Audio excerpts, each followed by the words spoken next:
पहला हक क्या है? पहला हक है रद्दुस्सलाम, यानी रद्दुस्सलाम, सलाम का जवाब देना। दूसरी हदीस के अंदर है सलाम करना। ये जो हदीस में आपके सामने पढ़ रहा हूं, सलाम का जवाब देना, सलाम का जवाब देना। या ये भी हक है कि अगर किसी मुसलमान से मुलाकात हो तो उसे सलाम करना, ये उनका हक है, राइट है, अधिकार है। आप ये ना समझो कि मैं सलाम करो, ये उनका हक है कि जब आप उनसे मिलो तो सलाम करो, और अगर वो आपको सलाम दे तो सलाम का जवाब दो। अच्छा, आज हम सलाम करते, एक दूसरे को सलाम करते नहीं करते। हमारे समाज के अंदर आप जा रहे रास्ते से, बहुत सारे लोग बैठे हुए हैं, मुलाकात हो रही है, किसी को सलाम करते नहीं करते। क्यों? सलाम की कोई वैल्यू आज हमारी नजर में नहीं है, कोई वैल्यू नहीं। आज हम मिलते good morning, good night, good evening, good afternoon, ये सब करते, ये सब हम किसी का इस्तेमाल करते। गुड मॉर्निंग आइए, गुड नाइट आइए, गुड इवनिंग, भाई क्या ये सब? सलाम करो। एक मुसलमान का हक है कि जब उससे मिलो तो सलाम करो, या फिर अगर वो तुमको सलाम करे तो तुम उसको सलाम का जवाब दो। ये उसका हक है, और ये हुकूकुल इबाद के अंदर पड़ता है मेरे भाइयों, ये चीज हुकूकुल इबाद के अंदर पड़ती है। और आपको मालूम है कि जन्नत का रास्ता सलाम होकर के गुजरता है। आइए वो हदीस भी मैं आपके सामने रख देता हूँ। अल्लाह के प्यारे नबी जनाब मोहम्मद रसूलुल्लाह सल्लल्लाहु अलैहि वसल्लम बयान फरमाते हैं, ला तदखुलुल जन्नत हत्ता तुमिनु वला तुमिनु हत्ता तहाबू। यानी अल्लाह के नबी बयान फरमाते हैं, कोई शख्स उस वक्त तक जन्नत के अंदर नहीं जा सकता है, ओ लोगों, कोई भी आदमी, कोई भी इंसान उस वक्त तक जन्नत के अंदर नहीं जा सकता है जब तक वो ईमान वाला ना हो जाए। और अल्लाह के नबी ने बयान फरमाया कि उस वक्त तक कोई ईमान वाला नहीं हो सकता है जब तक कि वो आपस में एक दूसरे से मोहब्बत ना करने लगे, आपस में एक दूसरे से प्यार ना करने लगे। फिर अल्लाह के नबी ने बयान फरमाया, क्या मैं तुमको वो तरीका ना बता दूं, क्या मैं तुमको वो तरीका ना सिखा दूं कि अगर तुम उसको अपनाओगे तो तुम्हारे दरमियान मोहब्बत पैदा हो जाएगी। वो क्या है? वो है सलाम। तुम सलाम करना, सलाम करने से तुम्हारे दरमियान मोहब्बत पैदा हो जाएगी। तो सलाम के दो फायदे हैं। पहला फायदा, सलाम करेंगे तो हक अदा होगा। दूसरा फायदा, मोहब्बत पैदा होगी। आप एक समाज के अंदर रहते हैं, किसी से आपकी दुश्मनी है, दुश्मनी है। अब मान लीजिए अब्दुल्ला अब्दुर्रहमान दोनों बालूग्राम में रहता, अब्दुल्ला और अब्दुर्रहमान दोनों की दुश्मनी है, दोनों बातचीत नहीं करता है, वो इधर से जा रहा है, वो उधर से आ रहा है। मेरे भाई आप उनको सलाम कर दीजिए, अस्सलामु अलैकुम व रहमतुल्लाह। क्या होगा? अगर आप उसको सलाम करेंगे तो दुश्मनी खत्म हो जाएगी। अल्लाहु अकबर। ये नबी कहते, सलाम जो है ना, ये सलाम दुश्मनी को खत्म कर देता। लेकिन आज हम क्या करते? सलाम ही नहीं करते। एक इधर से जा रहा, वो उधर से आ रहा, ये एक इधर मुंह कर लेता, एक उधर मुंह कर लेता, यानी झुकूंगा नहीं। वो है ना पुष्पा, झुकूंगा नहीं। आज सब पुष्पा बने फिर रहे हैं, सब पुष्पा।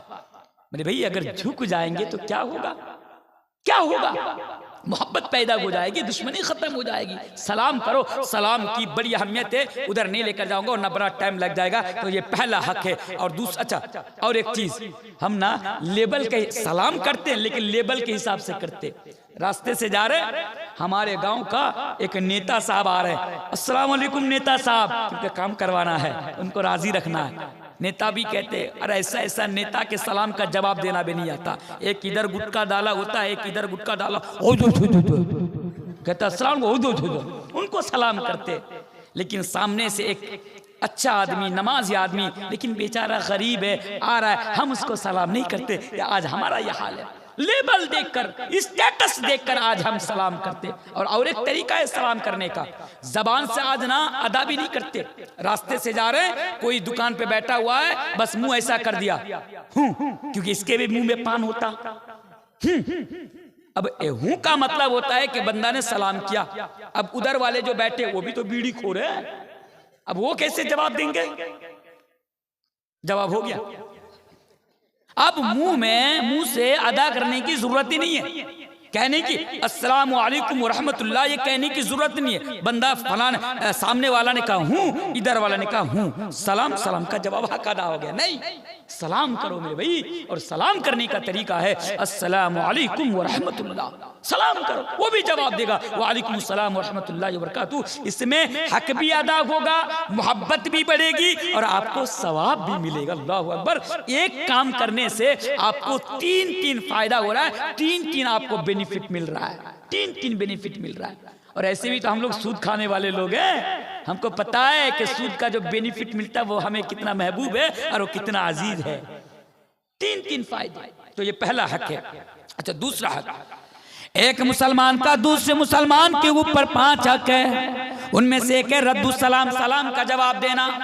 दूसरा हक क्या है? दूसरा हक है व इयादतुल मरीज, मरीज की इयादत करना, मरीज की इयादत करना।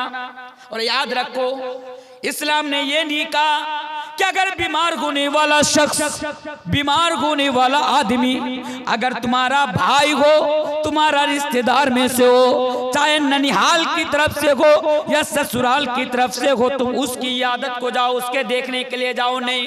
बल्कि इस्लाम ने तो ये कहा, ए बालूग्राम के लोगों, अगर तुम्हारे गांव के अंदर, अगर तुम्हारे समाज के अंदर, तुम्हारे इलाके के अंदर अगर कोई आदमी बीमार है, अगर कोई आदमी बीमारी की हालत में मुब्तला है, चाहे वो अमीर हो, चाहे वो गरीब हो, चाहे वो भिखारी हो, चाहे वो फकीर हो, चाहे वो कोई हो, उसका हक आपके ऊपर यह है कि आप उसकी इयादत को जाओ, आप उसको देखने के लिए जाओ। इयादत यानी इयादत करने के जाओ। और जाकर क्या करेंगे?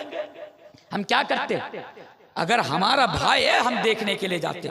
हमारा एक भाई कोलकाता में रहता, वो सगा भाई है, खून का रिश्ता है, कोलकाता में, हम यहाँ से गाड़ी भाड़ा लेकर के पूरी फैमिली को साथ लेकर के हम इयादत को जाते। लोग कहते कहाँ जा रहे हो? बोला कोलकाता में एक भाई रहते, कलकत्ता में, वो बीमार है, देखने के लिए जा रहा हूँ। अच्छी बात है, लेकिन उसके घर के करीब में उसका पड़ोसी बीमार होकर 6 महीना से पड़ा हुआ है, लेकिन अल्लाह उसे कभी तौफीक नहीं होती कि उसके घर में जाकर एक बार इयादत को जाए।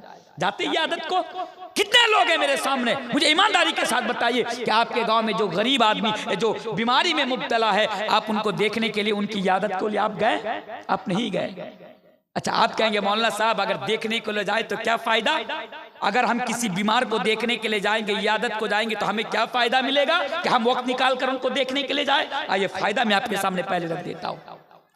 अल्लाह के प्यारे नबी जनाब मोहम्मद रसूलुल्लाह सल्लल्लाहु अलैहि वसल्लम बयान फरमाते, अगर आपके गांव के अंदर अगर कोई बीमार है, भले कोई भी हो, या मोहल्ले के अंदर या इलाके के अंदर, अगर आप उसको देखने के लिए जाएंगे, अगर आप उसकी इयादत को जाएंगे, अगर सुबह को जाएंगे तो 70,000 फरिश्ता शाम तक आपके लिए मगफिरत की दुआ करेगा। अल्लाहु अकबर, अल्लाहु अकबर। 70,000 फरिश्ते आपके लिए मगफिरत की दुआ करेंगे अगर सुबह के टाइम अगर किसी को देखने के लिए जाएंगे, किसी की इयादत के लिए जाएंगे। और अगर शाम को जाएंगे तो अल्लाह के नबी ने बयान फरमाया कि सुबह तक, शाम को जाएंगे तो सुबह तक 70,000 फरिश्ते आपकी मगफिरत की दुआ करेंगे और अल्लाह से कहेंगे कि अल्लाह तू इसे माफ कर दे, अल्लाह तू इसकी मगफिरत कर दे। 70,000 फरिश्ते। क्यों? इसलिए कि हम उसकी इयादत को जा रहे हैं, बीमार। और हाँ, एक तरीका भी याद रखिए, हम बीमार आदमी को देखने के लिए जाते तो इस्लाम ने हमें ये तरीका भी सिखाया कि आप जाकर उसके पास बैठो और उसके लिए दुआ करो। क्या दुआ करो? ला बअस तहूरुन इंशाअल्लाह। ये दुआ करो उनके लिए कि भाई आप बीमार हो, आपको घबराने की जरूरत नहीं है। आप बीमार हो, मेरी बहन, आप जाएंगे, मेरी बहन आप बीमार हो, आपको घबराने की जरूरत नहीं है। ला बअस तहूरुन इंशाअल्लाह। हो सकता है अगर अल्लाह चाहे तो ये बीमारी आपके गुनाहों को मिटा देगी। आप उसके लिए हौसला अफजाई करें, उसके लिए अल्लाह से दुआ करें। लेकिन हम ऐसा नहीं करते। हम क्या करते? किसी बीमार आदमी के पास गए, जाकर बैठ गए। और हाँ, ऐसा भी बात देखने को मिलता कि बंदा बीमार होकर बिस्तर पे पड़ा है और ये बेवकूफ उसको देखने के लिए जाया और बगल में जाकर, समझते क्या कहते इसको, बीमार को देखने के लिए जा रहा है और उसके बगल में जाकर खैनी रगड़ रहा है, बीड़ी पी रहा है, सिगरेट पी रहा है उसके बगल में जाकर, और इधर उधर की बातें कर रहा है, हंस रहा है, सब कुछ कर रहा है, लेकिन एक बार भी उसकी जबान से उसके लिए दुआ नहीं निकलती। मेरे भाई, ये उसका हक है, आपके ऊपर हक है, उसका हक बता रहा हूं, ये हुकूकुल इबाद है मेरे भाई। और हाँ, कुछ लोग तो ये भी कहते हैं, अच्छा इसे क्या बीमारी हुई? बोला कि फला बीमारी हुई। बोला अल्लाह, ये बीमारी हो गई। हमारे गांव में एक आदमी को ये बीमारी हुई थी, 2 दिन में खत्म, 2 दिन में खत्म। बीमार आदमी को देखने के लिए गया और जाकर कहता कि ये बीमारी हमारी बहन को हुई थी, हमारा भाई को हुई थी ये बीमारी, 2 दिन में बहुत पैसा खर्च किए, लाखों पैसा खर्च कर दिए, लेकिन नहीं बचा, 1 दिन में खत्म हो गया। अरे भाई, अगर आप उनके सामने अगर ये कहेंगे तो वो तो ऐसे ही खत्म हो जाएगा, ऐसे ही खत्म हो जाएगा। और मैं आपको ना अपनी बात एक बता रहा हूं। मुर्शिदाबाद, मेरी बात रिकॉर्ड हो रही है, मुर्शिदाबाद धुलियान के अंदर, एकदम प्रॉपर धुलियान में जगह का नाम है खरबोना। खरबोना जगह का नाम है। जगह का नाम बताकर मैं आपके सामने कहकर जा रहा हूं। क्या हुआ, 30 अप्रैल को जब लॉकडाउन चल रहा था, 30 अप्रैल को वो लोग मेरा प्रोग्राम लिया रमजान में, और मैंने प्रोग्राम दे दिया। फिर बाद में मैं उनको मना किया कि देखिए मैं प्रोग्राम में नहीं जाऊंगा, आज ऐसे भी कोरोना वायरस वगैरह फैल रहा है तो उधर नहीं जाऊंगा। बोला कि आप आइए, कोई परेशानी नहीं है। तो मैं 30 नवंबर को या 30 अप्रैल को प्रोग्राम दिया था, मैं प्रोग्राम में चला गया। आज भी वो ड्राइवर मेरे साथ है जो आज मेरी गाड़ी लेकर आए। तो गया वहां पे, शाम के वक्त अचानक मेरी तबीयत बिगड़ गई, अचानक मेरी तबीयत बिगड़ गई। अब क्या करें? अब इतनी तबीयत बिगड़ी कि मुझे ऐसा फील हो रहा है कि अब मैं मर जाऊंगा। जब मैं कमेटी को बुलाया, कमेटी परेशान, इधर से उधर भागना शुरू कर दिया कमेटी कि तनवीर साहब को क्या हो गया, तनवीर साहब को क्या हुआ। अब फटाफट गाड़ी लेकर आए और गाड़ी में बैठाकर मुझे अस्पताल लेकर चले गए। जब मुझे अस्पताल में ले जाया गया तो उस वक्त कोरोना वायरस समझते ना, कोरोना को लेकर सबको डर था। डॉक्टर ने कहा कि इसको कोरोना हो गया है, इसका इलाज यहाँ मुमकिन नहीं है, जहाँ इलाज होता है वहाँ उन लोग फिर नेता होता सब आए, बोला कि नहीं इसका इलाज करना होगा, ये हमारा मेहमान है, ये तनवीर साहब है, बहुत दूर से आए, इसका इलाज करना होगा। फिर डॉक्टर ने मेरा इलाज किया, इंजेक्शन वगैरह दिया, कुछ दवाएं दी और अल्हम्दुलिल्लाह थोड़ा सा मुझे आराम मिला, थोड़ी सी राहत मिली। अब मैं फिर प्रोग्राम में आ गया। कमेटी ने मुझसे कहा कि आप एक काम कीजिए, आप अगर तकरीर नहीं कर सकते हैं तो आप घर चले जाइए, हम लोग आपको घर पहुंचा देते। हालांकि मेरी गाड़ी है, उन लोगों की मोहब्बत देखिए, कहते हैं कि आप चलिए हम लोग आपको घर पहुंचा देते हैं। मैंने कहा कि नहीं, अल्हम्दुलिल्लाह अब थोड़ा सा मुझे आराम मिल रहा है, अब मैं प्रोग्राम कर सकता हूँ। बस ये कहकर मैं रूम में बैठा हुआ हूँ और उधर से एक आदमी अल्लाह जाने कहां से आ गया और आने के बाद मुझसे कह रहा है कि 2 दिन पहले मेरा फुफेरा भाई कोरोना होकर मर गया। फिर मेरे सामने आकर कह दिया, मेरे सामने आकर कह रहा है कि मेरा फुफेरा भाई 2 दिन पहले हट्टा कट्टा अचानक ऐसा हुआ, सांस अटक रही थी, गले में परेशानी हो रही थी, 2 दिन में खत्म हो गया। अब वो डर फिर मेरे अंदर बैठ गया कि हो सकता अब मैं जिंदा नहीं रहूंगा। और ये सुनने के बाद जो मेरी तबीयत बिगड़ी, मैं 7 दिन तक बिस्तर पर पड़ा रहा। अच्छा, फौरन वहां से घर आया और घर आकर मैं 7 दिन तक मैं बिस्तर पे पड़ा रहा।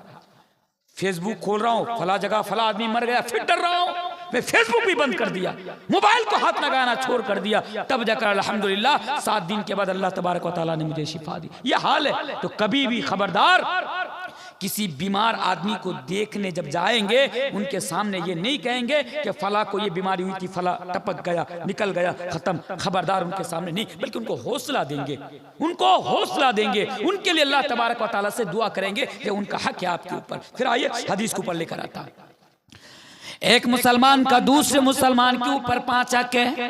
पहला हक रद्दुस्सलाम, सलाम का जवाब देना, व इयादतुल मरीज, मरीज की इयादत करना, और तीसरा हक व इत्तिबाउल जनाइज। अगर आपके समाज में, आपके गांव में, आपके मोहल्ले में अगर कोई इंतकाल कर जाए, अगर किसी की मौत हो जाए तो उसके जनाजा में शिरकत करना, यानी उसके जनाजा में जाना, कोई भी हो। आज क्या होता, ये भी हकीकत में आपके सामने बता के जा रहा हूं। वो हकीकत क्या है, अगर कोई नामी दामी आदमी अगर इंतकाल करता तो बहुत सारे लोग उसके जनाजे में आते। अगर कोई हमारे समाज में ऐसा आदमी जो थोड़ा हम जिसको कमतर समझते या गरीब समझते, अगर उसकी मौत होती तो ज्यादा लोग जनाजा में नहीं जाते। चाय की दुकान में बैठे, फला हाजी साहब इंतकाल, चलो चलो चलो मिट्टी देने जाते, चलो चलो, पूरा कब्रिस्तान भर जाता, सब जाते। और अगर सुनता कौन मरा, अच्छा फला टोटो चलाने वाला, सब जाए। अब जाने की जरूरत नहीं है। नहीं मेरे भाई, नहीं, उसका हक है आपके ऊपर। अगर कोई इंतकाल करेगा, अगर किसी की मौत होगी, तो वह इत्तिबाउल जनाइज, उसके जनाजा में शिरकत करना, उसकी नमाज जनाजा पढ़ना, उसको दफन करना, मेरे भाइयों ये आपका हक है। और अल्लाह के नबी कहते जो जनाजा में शिरकत करेंगे, वहां जाएंगे, नमाज पढ़ेंगे, दफन करेंगे, मिट्टी देंगे, तो उसके लिए 2 कीरात सवाब है। 2 कीरात सवाब। 2 कीरात सवाब कितना होता? 2 कीरात कितना होता मालूम है?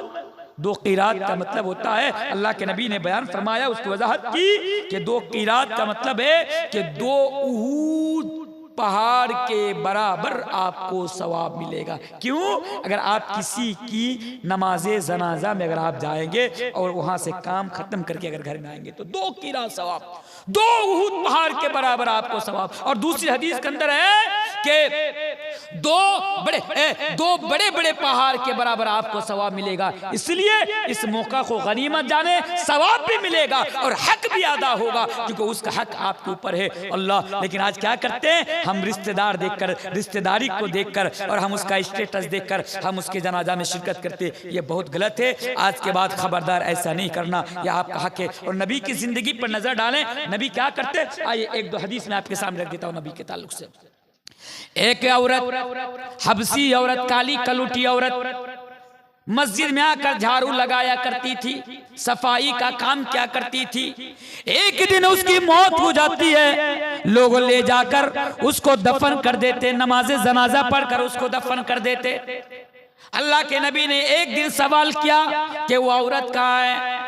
वो औरत कहाँ है जो मस्जिद में झाड़ू लगाने के लिए आया करती थी, मस्जिद के साफ सफाई के लिए मस्जिद में आया करती थी। लोगों ने कहा ये अल्लाह के नबी, उसका इंतकाल हो गया, उसकी मौत हो गई और उसको दफन भी कर दिया गया। अल्लाह के नबी ने बयान फरमाया, अल्लाहु अकबर, रहमतुल लिल आलमीन है, सैयदुल अंबिया है, तमाम नबियों का सरदार है। लेकिन जरा देखिए तो सही, मस्जिद में एक झाड़ू लगाने वाली औरत के बारे में पूछ रहे हैं, वो औरत कहाँ है? कुछ दिनों से दिखाई नहीं दे रही है। लोगों ने कहा अल्लाह के नबी, उसका इंतकाल हो गया, उसकी नमाज जनाजा अदा करके उसको दफन कर दिया गया।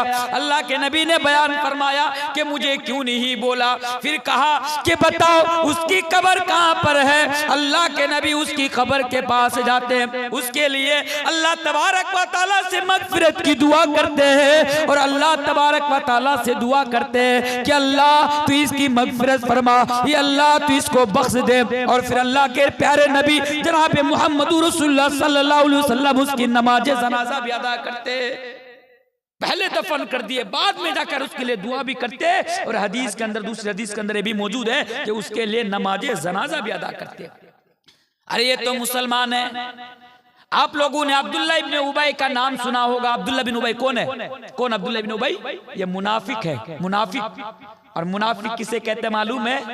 ऊपर से लगेगा कि इससे बढ़कर कोई अल्लाह वाला नहीं है, ऊपर में ऊपर से दिखकर लगेगा कि भाई ये बड़ा अल्लाह वाला है, लेकिन अंदर में मेरे भाइयों उसके लिए खोट है।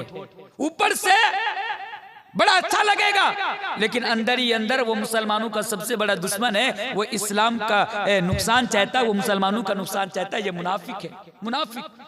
ये अब्दुल्ला इब्न उबई, दुनिया जिसे रईसुल मुनाफिकीन के नाम से जानती है, यानी ये मुनाफिकों का सरदार है, ये अब्दुल्ला इब्न उबई।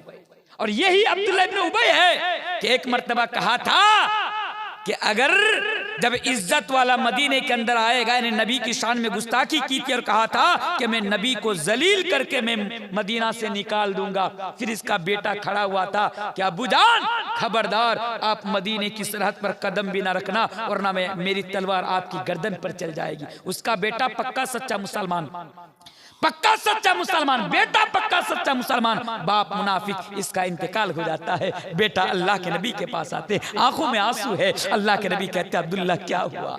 अब्दुल्ला क्या हुआ? अब्दुल्ला जवाब देते हैं, हे अल्लाह के नबी, मेरा बाप अब्दुल्ला इब्न उबई का इंतकाल हो गया है। अल्लाह के नबी से कह रहे हैं कि अल्लाह के नबी, आपके जिस्म के ऊपर जो कमीज है, जो कुर्ता है, वो कुर्ता आप मुझे दे दीजिए, मैं अपना अब्बू को पहना कर दफनाऊंगा कफन की जगह में। ओ मेरे भाइयों, एक मुनाफिक की मौत हो रही है, बेटा सहाबी रसूल है, अल्लाह के नबी के पास आकर कह रहे हैं आप अपना कुर्ता दे दीजिए, मैं अपने अब्बू को कफन की जगह पहना कर दफन करूंगा। अल्लाह के नबी क्या करते, अपना कुर्ता उतार कर दे देते, अपनी कमीज उतार कर देते थे, कुर्ता उतार कर दे देते, और फिर कहते अल्लाह के नबी आइए आप अब्बू का जनाजा पढ़ा दीजिए, अब्बू की नमाज जनाजा आप पढ़ा दीजिए। अल्लाह के नबी तैयार हो जाते हैं, जब जनाजा पढ़ाने के लिए जाते हैं, हजरत उमर नबी का कपड़ा पकड़ कर खींचते, हे अल्लाह के नबी आप किसका जनाजा पढ़ने के लिए आए, हे अल्लाह के नबी आप किसका जनाजा पढ़ने के लिए जा रहे हैं, ये मुनाफिक है, ये मुनाफिकों का सरदार है, इसने आपकी शान में गुस्ताखी की है, इसने मुसलमानों को बड़ा तकलीफ पहुंचाया है, मुसलमानों को बड़ा नुकसान पहुंचाया है, हे अल्लाह के नबी आप इसका जनाजा ना पढ़ाइए। अल्लाह के नबी कहते हैं कि ऐ उमर, अगर मेरा जनाजा पढ़ा लेने से अगर इसको भला होता है तो इसमें मेरा क्या बिगड़ता है। मेरे भाइयों, अल्लाह के नबी जनाजा पढ़ाते हैं, वो भी किसका जनाजा, अब्दुल्ला इब्ने उबई का जनाजा पढ़ाते हैं, मुनाफिकीन का सरदार, मुनाफिकों का सरदार, रईसुल मुनाफिकीन, उसकी नमाज जनाजा पढ़ाते हैं। आसमान से वही लेकर हजरत जिब्रील अलैहिस्सलाम आ जाते हैं, ए अल्लाह के नबी अगर आप अब्दुल्ला इब्ने उबई को माफ करना चाहें आप माफ कर दे, लेकिन अल्लाह तबारक व तआला इसको माफ नहीं करेगा, इस मुनाफिक को माफ नहीं करेगा, इसकी मगफिरत नहीं करेगा। ए अल्लाह के नबी एक मर्तबा क्या, अगर आप 70 मर्तबा भी इसके लिए मगफिरत की दुआ करेंगे तो अल्लाह तबारक व तआला इसको माफ नहीं करेगा, इसको माफ नहीं करेगा। लेकिन जो मैं समझाना आपसे चाह रहा था कि अल्लाह के रसूल एक मुनाफिक के जनाजे में भी शामिल होने के लिए चले जाते हैं, बाद में फिर वही आती है मेरे भाइयों, उसके लिए रोका जाता है, वो अलग बात है। लेकिन जो मैं आपको समझाना चाहता था, और आज हम है कि हमारे गांव में, हमारे समाज में अगर कोई आदमी मरता है हम उसके जनाजा में शामिल नहीं होते, बल्कि हम घर में सोए रह जाते। मेरे भाइयों, नहीं, हमारा हक है, उसका हक है हमारे ऊपर, वह इत्तिबाउल जनाइज, कि हम उसके जनाजा में शामिल हो। अच्छा, और आगे आइए, कितनी चीजें हो गई, 3 चीजें। पहली चीज रद्दुस सलाम, दूसरी चीज इयादतुल मरीज, तीसरी चीज व इत्तिबाउल जनाइज, चौथी चीज व इजाबतुद दावा। चौथी चीज यानी चौथा हक क्या है, अगर आपके गांव में कोई भी हो, अगर वो आपको दावत करे तो आप क्या करें, उसकी दावत को कबूल कर ले। बात समझ में आ रही है, ये उसका हक है आपके ऊपर। अगर मसलन आप मुझसे कहते हैं साहब हमारे घर में आपकी दावत रही, तो आपके ऊपर मेरा यह हक है कि मैं आपकी दावत को कबूल कर लूंगा। ऐसा नहीं तेरा घर में अच्छा खाने वाला आदमी, 100 रुपया केजी चावल खाने वाला आदमी, तेरा घर में जाऊंगा खाने के लिए, मैं इतना बड़ा आदमी, डॉक्टर आदमी, नेता, प्रोफेसर, तेरे घर में खाना खाने के लिए तेरी दावत को मैं कबूल करूंगा। नहीं, वह इजाबतुद दावा, अगर कोई आपको दावत करता है आप उसको कबूल कर लीजिए। लेकिन हाँ, हम इसको फॉलो जरूर करते हैं, भले कोई हो, खाना तो मिलना चाहिए। सब पेटू जो हैं, हम खाने के मामले में आगे रहते हैं, यह हमें समझाने की जरूरत नहीं है। सिर्फ एक बार दावत तो करो, हमें बुलाएंगे, हम पूरे घर वाले को लेकर शामिल हो जाएंगे, इसके लिए आ गए हैं खाने के मामले में। बहरे कैफ दावत को कबूल करेंगे। और 5वीं चीज, जो 5वां हक है एक मुसलमान का दूसरे मुसलमान के ऊपर, वो है वह तशमीतुल आतिश, कि अगर कोई छींक, अगर किसी को छींक आए और वो अल्हम्दुलिल्लाह कहे तो आप उसके जवाब में यरहमुकल्लाह कहें, यानी आप उसका जवाब दे, या उसका हक है। लेकिन हमारा हाल क्या है, अगर हमारे बगल में अगर कोई छींक रहा है और अल्हम्दुलिल्लाह कह रहा है, हम कहते अबे उधर जाके छींकना, यहाँ कहे छींक रहा, यह हाल है हमारा।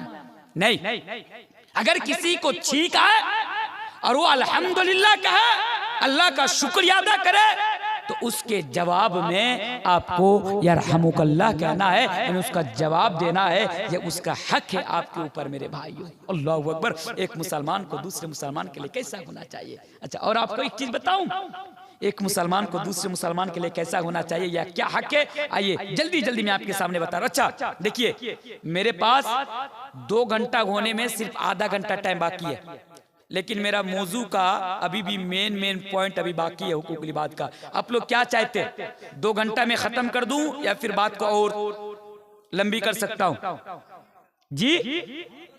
अच्छा, शुक्रान। मैं ज्यादा लंबी नहीं करूंगा क्योंकि मैं भी थका हुआ हूं, और आप देख भी रहे कि कल मैं प्रोग्राम किया, हालांकि हर रोज प्रोग्राम है, कल भी प्रोग्राम किया, प्रोग्राम करके घर गया, दिन में एक प्रोग्राम था, वहां 2 घंटा वहां मैंने बयान किया, फिर डायरेक्ट आपके यहाँ पे आ गया, फिर मैं यहाँ से बोल रहा हूँ। खैर मैं ज्यादा टाइम नहीं लूंगा, लेकिन सुनते जाइए, मेन पॉइंट अभी भी मेरा बाकी है जो आपके सामने मुझे रखने हैं। आइए और 2-3 चीज बता देते हैं। एक मुसलमान का दूसरे मुसलमान के ऊपर क्या हक जानते हैं? अगर गांव के अंदर, समाज के अंदर अगर आप किसी की परेशानी को दूर कर देंगे, अल्लाहु अकबर, तो अल्लाह तबारक व तआला कल कयामत के दिन आपकी परेशानी को दूर कर देगा। आपके समाज के अंदर अगर कोई मुसलमान परेशानी में है, किसी मुसलमान को अगर किसी चीज की जरूरत है, अगर आप उसको पूरा कर देते हैं, उस हाजत को पूरा कर देते हैं, तो अल्लाहु अकबर, अल्लाह तबारक व तआला आपकी हाजत को पूरा कर देगा। मिसाल के तौर पर हमारे गांव के अंदर, हमारे समाज के अंदर बहुत सारे ऐसे लोग हैं जो गरीब है, लेकिन बेचारे को बड़ी खतरनाक बीमारी है, कैंसर की बीमारी है। डॉक्टर ने कह दिया है कि 5 लाख रुपया इसके इलाज के लिए लगेगा। अब क्या करते, वो बेचारा गांव जाकर भीख मांगते। अल्लाहु अकबर, गांव जाकर भीख मांगते। उनसे पूछो भाई तू क्यों भीख मांग रहा है? जवाब देता है क्या करूं, मजबूरी है, मुझे कैंसर की बीमारी हो गई है, इलाज कराने के लिए 5 लाख रुपया की जरूरत है, इतना पैसा मेरे पास नहीं, इसलिए मदद मांगने के लिए मैं गांव भटक रहा हूं। मेरे भाइयों, आपका क्या हक बनता कि आपका एक भाई परेशान है, आप सारे लोग मिलकर उसकी मदद कर दीजिए। आज हम मदद करते हैं भीख मांगने पर मजबूर। आपको और एक चीज बता दूं, पूरी दुनिया के अंदर मुझे लगता है सबसे ज्यादा भिखारी आपको मुसलमान मिलेंगे कि नहीं मिलेंगे? सबसे ज्यादा भिखारी आपको मुसलमान मिलेंगे। अब दिल्ली चले जाइए, ज्यादातर भिखारी मुसलमान मिलेंगे। कोलकाता चले जाइए, ज्यादातर भिखारी मुसलमान। कहीं भी जाएंगे, ट्रेन में आप देखिए, ज्यादातर भिखारी आपको मुसलमान मिलेंगे। भाई क्यों? ठीक है, बहुत सारे लोगों की यह आदत है, भीख मांगना उनकी यह आदत है, मैं समझ सकता हूं, लेकिन बहुत सारे लोग ऐसे भी हैं कि मजबूरी में आकर भीख मांगते। आपके गांव में अगर कोई मजबूर है तो क्या हम सारे मिलकर उसकी मदद नहीं कर सकते? मुझे तो वो वाकया भी याद है, एक मर्तबा मैं जुमा की नमाज पढ़ के निकल रहा हूँ, मेरा चचा भी मेरे साथ में है, जुमा की नमाज पढ़ के मैं निकल रहा हूँ, सारे लोग सामने भीख मांग रहे हैं, लेकिन करीब में एक औरत खड़ी है, मुंह ढांक कर साइड में खड़ी है। तो मेरी नजर जब उस पर पड़ी तो मैं ही मन में सोचा कि सारे लोग भीख, आपके इधर जामे मस्जिद में जुमे के दिन भीख मांगने के लिए भिखारी आते कि नहीं आते? आते, उधर भी आते। मैंने कहा सारे लोग तो भीख मांग रहे, लेकिन ये औरत साइड में क्यों खड़ी है? साइड में क्यों खड़ी है? मैं उस औरत के पास गया, चचा को भी साथ में लेकर गया। मैंने उनसे पूछा, बहन, उसकी उम्र लगभग वही 30-35 साल के आसपास रही होगी। मैंने पूछा, बहन आप यहाँ क्या कर रहे हैं? कहा कि मैं यहाँ मदद मांगने के लिए आई हूँ, मदद मांगने के लिए आई हूँ। मैंने कहा क्या हुआ? बस सवाल करना था, वो रोने लगी। बस सवाल करना था, वो रोने लगी। उसकी आंखों में जब मैंने आंसू देखा तो मैं अपना आंसू ना रोक सका। मैंने कहा कि मेरी बहन आप क्यों रो रही है? बस मैंने तो आपसे पूछा कि आप यहाँ क्यों आए, क्यों आप मांग रहे हैं, क्या परेशानी हुई कि आज आप यहाँ पे भीख मांग रही हैं या मदद के लिए आई, क्या हुआ? उसने जवाब दिया कि मैं गरीब हूँ, मैं गरीब हूँ, मैं 3 टाइम का खाना 2 टाइम खाती हूँ, लेकिन मैंने कभी किसी के सामने हाथ नहीं फैलाया, मैंने कभी किसी के दर पे जाके मैं खड़ी नहीं हुई, मैं लोगों के घर में काम करता हूँ, मेहनत करती हूँ, मजदूरी करती हूँ, और मैं अपना मेरा एक छोटा बेटा है, मैं उसकी परवरिश करती हूँ, और मैं खुद जो है सब कुछ हर चीज़ का इंतज़ाम करती हूँ। लेकिन कुछ दिन पहले मेरा एक छोटा सा बच्चा, दूध पीने वाला बच्चा, उसका जो है वो आग में जल गया है। उसके इलाज के लिए मैं डॉक्टर के पास गई थी, लेकिन डॉक्टर ने कहा कि इसके इलाज के लिए थोड़ा ज़्यादा पैसा खर्च हो सकता है, और मेरे पास उतने पैसे नहीं है, इसलिए मैं अपने बच्चे की खातिर उसके इलाज के लिए बस मैं लोगों के दर दर में जाकर भीख मांग रही हूँ, लोगों के दर दर में जाकर मदद की गुहार लगा रही हूँ। मैंने कहा कि आपका शौहर नहीं है? उसने जवाब दिया कि शौहर तो है, लेकिन मुझे छोड़कर और एक शादी करके घर से बाहर रहते हैं, हमें खर्चा नहीं देते। ये भी एक हाल है मुसलमानों का। देखिए, इस्लाम का ना आज गलत फायदा उठाते हैं। इस्लाम में एक से जायद निकाह करना जायज कर सकते, मतना व सुलासा व रुबा, 1 2 3 4 तक आप निकाह कर सकते हैं, लेकिन शर्त है फ़इन खिफ्तुम अल्ला तअदलू फवाहिदा।